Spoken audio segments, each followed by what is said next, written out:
We're in my workshop, and I bought this house about 3 years ago.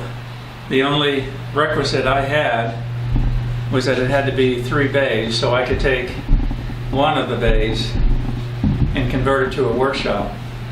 One of the great things about wood turning, and there's many good things about wood turning in my opinion, is you don't need a lot of heavy-duty machinery, expensive, to produce the product, and you don't need a lot of room. You need a lathe, you need something to sharpen your tools with. In this case, I've got a belt sharpener from Sorby. You have to have a dust extractor for sanding, but I also use it to pick up shavings. And real important when you're power sanding, you need to have an air filtration system. Other than that, some good lighting and the tools. Now, people think you need a lot of tools. All of my work is done with 4 tools. They're all bowl gouges. And I found that for anything I want to do, they work fine.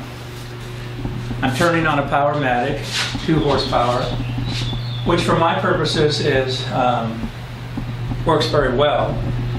And I turn between centers to start off with, and then I'll slide the tailstock off, bring the work forward, move the headstock, and I'll turn off the end. The big reason I bought this lathe is because you can turn off the end. I don't like to do the inside of the bowl, especially when you're finished turning and you're leaning over the ways of the bed. Try to get that left side of the bowl. This way I just slide it off the end. And when I'm turning, and I'm tall and my back is not the best shape, so it's easier for me standing right in front. So that's what I do. So what we're going to do is we're going to get this pull blank between centers. Now, something real important to remember. This blank probably weighs about 40 pounds right now. I'm going to have it spinning as we get closer to the end process, 800-900 RPM, which is pretty quick. So my point is, this is heavy, and you've got to make sure it's really secured on the lathe well. Have you ever had one come off? Yes. The scar across the bridge of my nose will attest to that. When I started turning, especially wet turning, smaller pieces, and then moved to bigger pieces, I would wear the little safety glasses, no more. When you're doing work like this, what you really need is you need a full face shield, just to be on the safe side. Because when you're turning, a piece of bark comes off, it hits you in the chin or the cheek, it startles you, you lose concentration, your tool digs in, you got to catch, you lose it. Anything can happen. So, full face shield. So the question is, now, how do you attach this blank between centers? And I've seen it done many ways. I've seen it done with a face plate. I've seen it done with a spur drive. I've seen it done with glue blocks. There's many ways. The thing that's important, I think, to remember here is whatever method you use to attach the blank to your lathe, make sure that it's safe. And that really applies to anything you're doing. There are a lot of different ways to turn a bowl and to wet turn a bowl. And I'm sure if you've done it for a while, you use what's easiest and works best for you. But the one caveat always is be safe, okay? You can't afford to break fingers, break your nose, and especially, run the risk of losing an eye. Yeah. So, what we're going to do to attach this blank to the lathe is we're going to start off, and I've used all different methods, but I keep coming back to this method here. Now, this is a face plate ring. And remember I said we marked the middle of that blank when we scribed it. So now I set this faceplate ring with a dot in the middle, and I've got roughly the center of this blank. So the question is now, how do we attach it? There's different theories out there what kind of screws you should be using. Most people will say wood screws. I've used all kinds of screws. Right now what I'm doing is I'm using some hardened steel wood screws that another turner gave to me, and that's what I'm going to use to attach the faceplate ring to the wood. I've got 6 holes here. Someone will say, well, you need all 6 screws in. Not necessarily. It depends on how secure the ring is going to be, how big the piece is, how out of round it may be, the weight, and a number of factors. We're in pretty good shape here for all of that. So I'm going to use 3 wood screws, and what I'm going to do is attach the faceplate ring there. The one thing that I bump into now and then that causes a problem, especially with the wet wood and longer screws, is you can get them in, the screws, fairly snug, and they really grip the faceplate ring and the ring to the wood. Sometimes you can't get them out. I was wondering. And it creates a real problem and a lot of frustration. And I do it every now and then. So sometimes if I've got a screw that's too long, what I may do is put a bolt or a washer underneath it. I'm going to go ahead and try these. But when I seat them in here, they've got to be in fairly snug. And there's a secret to getting them out, and we'll talk about that as we get to it. Use a pipe tool. Some people won't do that, but I like to do it. It helps get the screws in nice and snug, and I can pretty much know that I can get them out.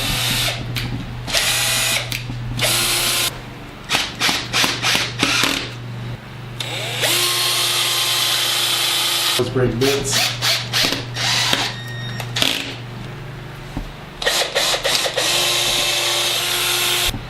And you've probably learned which woods hold on better than others. Yeah, after you do this for a while, you know, you learn the characteristics of the woods that you're working with. One of the things I wanted to mention with the faceplate ring, or any faceplate, once you attach it to your piece of wood, it's there. You know, so if you encounter anywhere on this blank, say you all of a sudden see a check or a crack or something you want to get rid of, the only thing you can do is continue to turn the piece to try to turn it out, and your bole's getting smaller, smaller, smaller. Now, if I use a spur drive, and I've seen some wood turners do it, they'll take a spade bit, drill the hole, put this in, ram this up really tight and tighten it. So now you're at a single point here. So now if you come across something that you want to get rid of, you can either lift or drop the wood a little bit from your tailstock side and turn it out. Okay? Here you're committed. What I'm going to do is attach this to my chuck. And for what I do, you simply cannot be without a good 4-jaw scroll chuck. Over the years, I've tried different chucks, different brands, what have you. Most of them are pretty good. Some of them are excellent. This is an Axminster chuck that I've been using now for several years and find it to be very suitable for my needs. So what I'm going to do, if you look at this faceplate ring, it has a little ledge or lip on the inside. And you want to take this and you want to set it on the jaws, and then what you want to do is simply turn the jaws out, and you want it to rest on that lip, but you also want it to be tight this way. Now, to help me out a little bit, what I'll do is I'll bring this forward, tighten it just a skosh. I'll loosen it just a tad. Okay, make sure it's in there. Looks good. And then what I'll do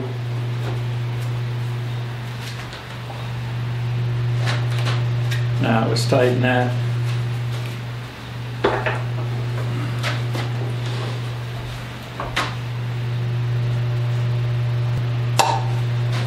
So is there any way to test that once you've got it on there? Or Yeah. turn it on? Yeah.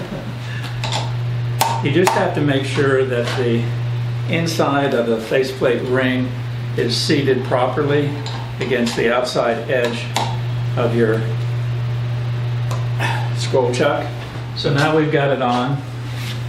Looks good. But before we turn it on, okay, want to bring our tailstock up. Make sure we're down tight. Lock it.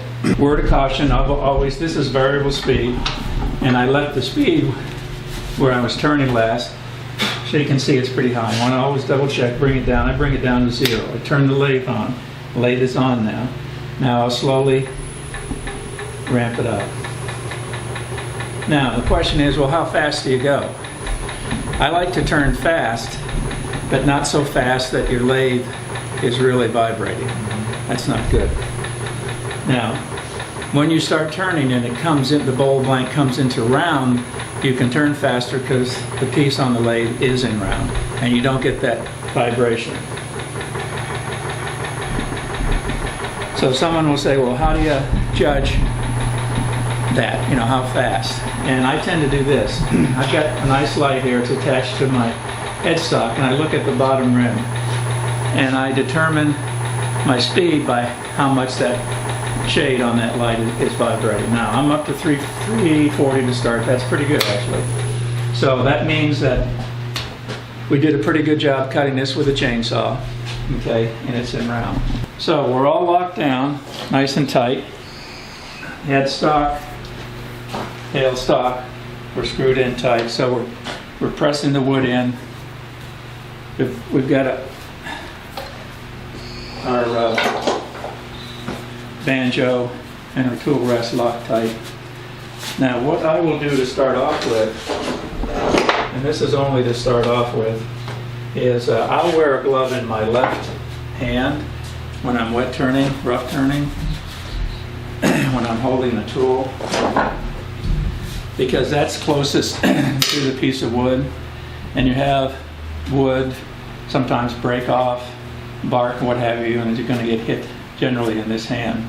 So I'll start rough turning with this. I'll never wear a glove on my right hand. Your right hand, your arm, this is your power right here, and I really want a good firm grip. I want to know where I'm at. The glove doesn't necessarily tell you that. So most turners will use a bench grinder with stones. I started off that way. By sheer accident, I discovered a Sorby belt sharpener. I find it easier, quicker, cleaner, and the belts are probably $17, $18. They last forever. Stones are pretty expensive, and they don't last forever, and they make a mess. So I've got it set up. It's a really kind of a two-step process. I measure the length where I want my little jig to go, right here, and then I've got 3 holes which tell me at the angle that I want to sharpen it. Now the most important thing when you're sharpening, once you have the angle on your tool, you see the bevel?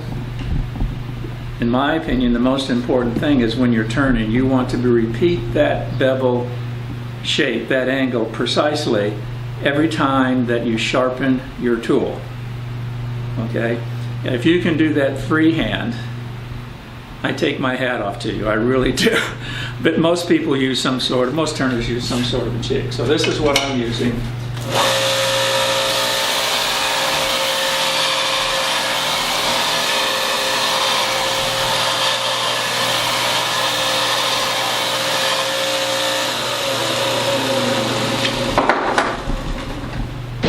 Now you can see that we've taken all the debris off the outside.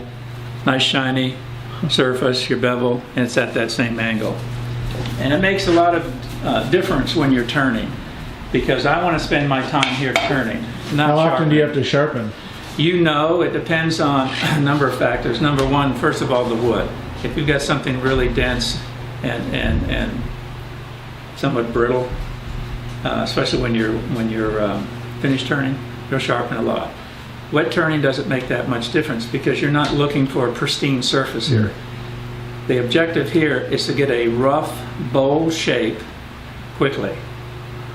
You've seen I've got 6 more logs out there. I've got to cut. That's 12 more bolts. Yeah. So, and while they're sitting there, the ends are drying out of those logs and they're chucking. So the idea is get on it quick, and rough turn it. So the emphasis here is on speed, but also safety. You can't forget that. So safety and speed, get it off, get it to your rough shape, and then go out and start the other one.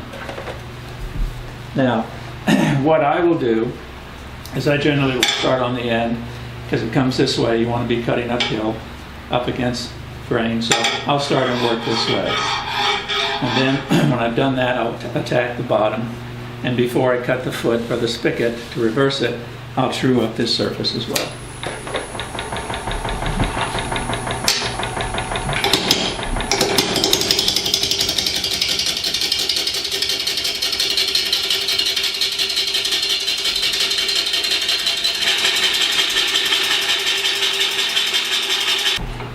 One of the ways you can tell that you did a pretty good job with your chainsaw and cutting the wood is you can see we're a little low here, we're a little high there.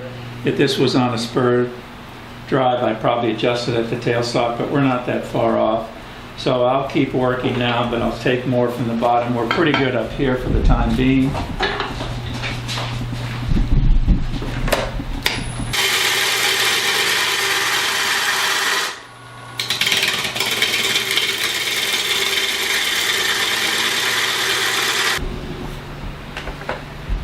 Here's a nice cross section that you can see. You've got on the outside, you've got a couple layers here. You've got the bark of the tree. Then you have the cadmium layer, which is kind of like a spongy layer with a lot of fiber, clogs the end of your tool. And then you hit the sapwood. So now we've got a general shape here. But what I want to do is refine the outside shape. Get it nice and cylindrical, and it's not yet. So, excuse me, if you look at what we've got, you can already see here, how this is going to be shaped.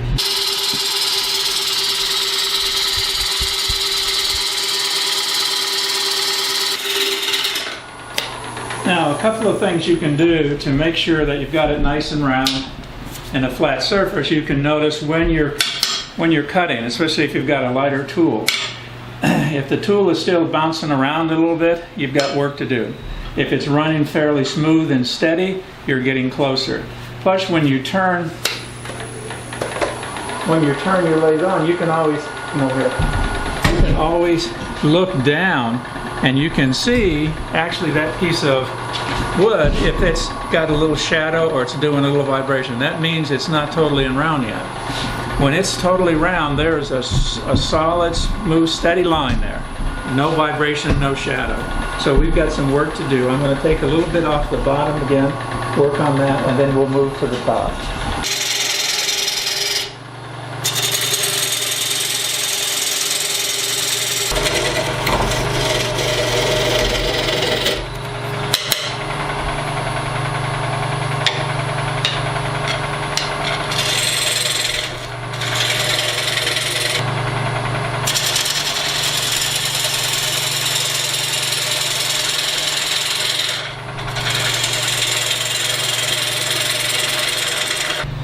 One thing you want to remember when you cut your spigot, if it's too big, you can always work with that.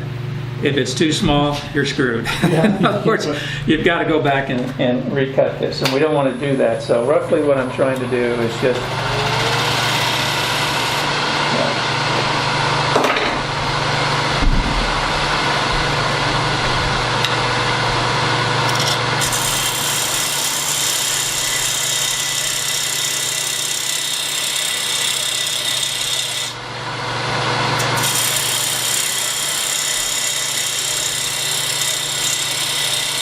it can be done many ways, and you can use different tools to do it. I found the best way that I like to use it to cut that spigot is I use a spindle gouge, and people will say you're crazy. Remember what I said earlier, whatever works for you as long as it's safe.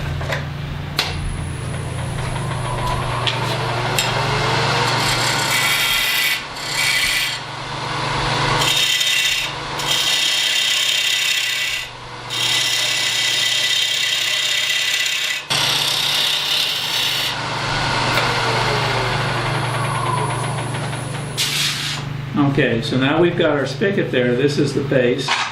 Snap this out of the faceplate ring. So we'll just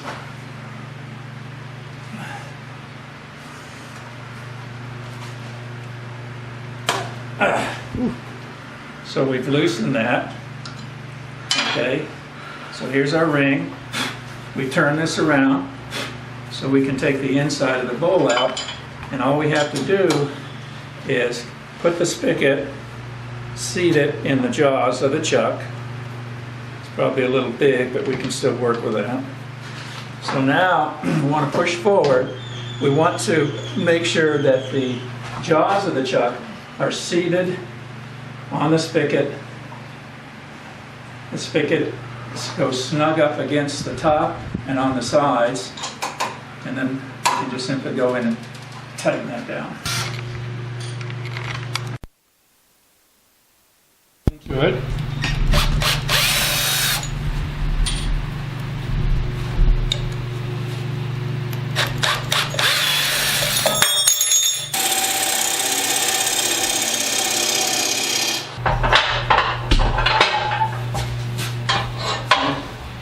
That lifts the tool right. Did that. Release the headstock.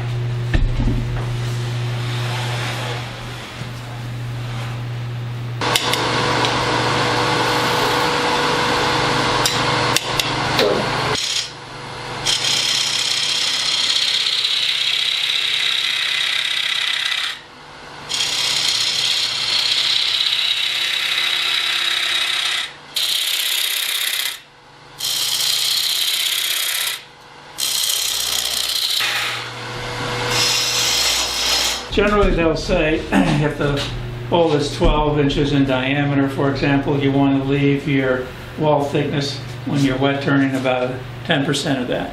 So a little over an inch. I tend to err on the more is better.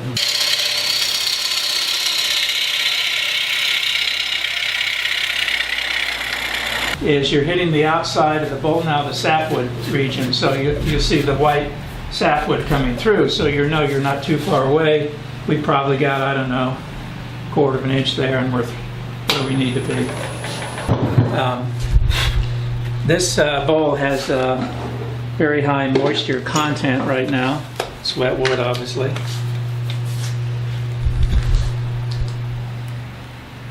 %38 moisture. 38–40% moisture when it needs to air dry down to about 6%. But the challenge you have, if you take this and just set it on a shelf, the moisture will probably come out of the wood so quickly that it will check or crack the wood. So you need to slow down the rate at which that moisture leaves the wood. So how do you do that? Well, there's a product out there, a green wood sealer called Anchor Seal. All it is wax, really. And you coat your bowl in that. What I will do, just as a general indicator of when I did this, I'll put a date on it. What's the date? 9th? I think it's the 11th. 12th. Where does the time go, huh? Yeah, we're both a week off. So I'll just date that for future reference. I don't write the name of the wood, obviously, because I know what it is, but you can see why I like to turn Indian rosewood. I mean, it's got beautiful figure, beautiful color. It's a nice contrast between the white or blonde sapwood and the darker heartwood. And when you finish turning this and you get a nice finish on it, and you take it to a craft fair to sell, the first thing that the average customer will see or gravitate to is not the shape of the bowl, obviously. It's the color and the figure. That's what catches their eye. But you have to remember when it comes to wood turning, and that is the wood itself over time will fade. And after several years exposed to the light and continuous use, the grain, the color, the figure, not the grain, but the figure, the color will start to fade. I mean, 50 years from now, this could be almost a dull gray. Over time, it could possibly even go to a black. If you look at pictures of old wood turning, especially terrene from the UK. Even though it was done in fairly light wood to begin with, it's like a chocolate brown, because over time it does that. So what does that tell you? It tells me that the single most important or the most redeeming quality of any bowl is not the figure and the color, kind of the glitz and the glance. It's really the shape.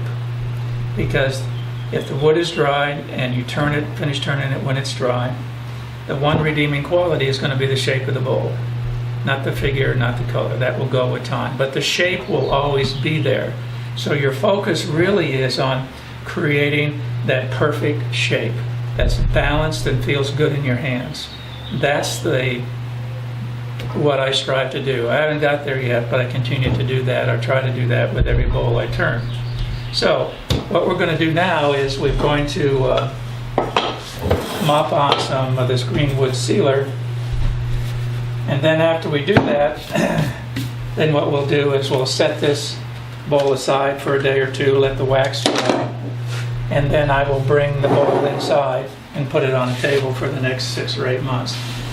There are many different ways to dry wood. One of the most frustrating parts of wood turning for me is turning green wood, and you've got everything perfect the way you want it.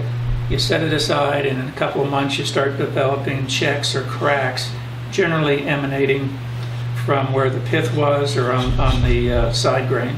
That's very frustrating when you think about the time, the work, the effort that got you to that point. So drying a wet turn bowl where it doesn't check or crack is as much an art as it is a science. I've tried many different ways, but I keep coming back to this way.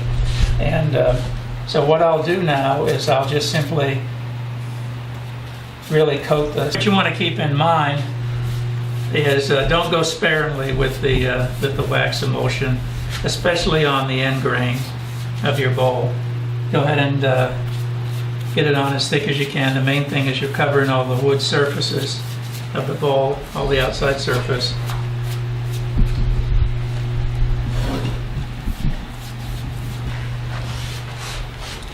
See, the pith was right down here. Can you see this faint mark here? Right there at the tip? Yep. That's a little bit of a check. You don't want that expanding, so I want to keep an eye on that. If it starts to open up, I'll use a little CA glue with a very thin viscosity like water to run that in there, but I'll keep an eye on that.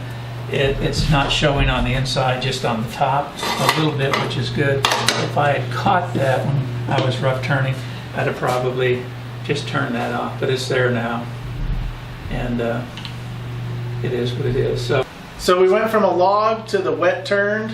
Maybe Dave will let us come back when he finished turns one. But thanks a lot for showing us the whole process. If you want to get a finished bowl from Dave, go to Artisan Wood Turning LLC on Facebook. And if you have any problems with that, I'll post a link below in the description. So Dave is a great craftsman with the bowls, and they last a lifetime. I heard you say before they're kind of like a family heirloom. They are. I mean, if you buy one of my bowls and you take care of it, and under usual wear and tear conditions, I guarantee them for life. So, you know, you could end up with a family heirloom that can last forever, ostensibly. I mean, I have several bowls I turned 30 years ago that we use to this day. So I would caution you that some of the Arizona hardwoods, particularly the woods like in the mesquite family, are very dense and brittle, and they can be a little heavy. So I try to turn them thin enough so they don't hurt your wrist when you pick them up. They're not that heavy. But if you drop them on a concrete floor or a tile floor or ceramic floor, what have you, chances are they will crack or break. So if you have a big one, it's a little heavy, be careful in the kitchen with wet hands that you don't lose it. Well, thanks again, Dave. All righty, my pleasure. Appreciate it. Thanks for watching. Be sure and subscribe to the channel.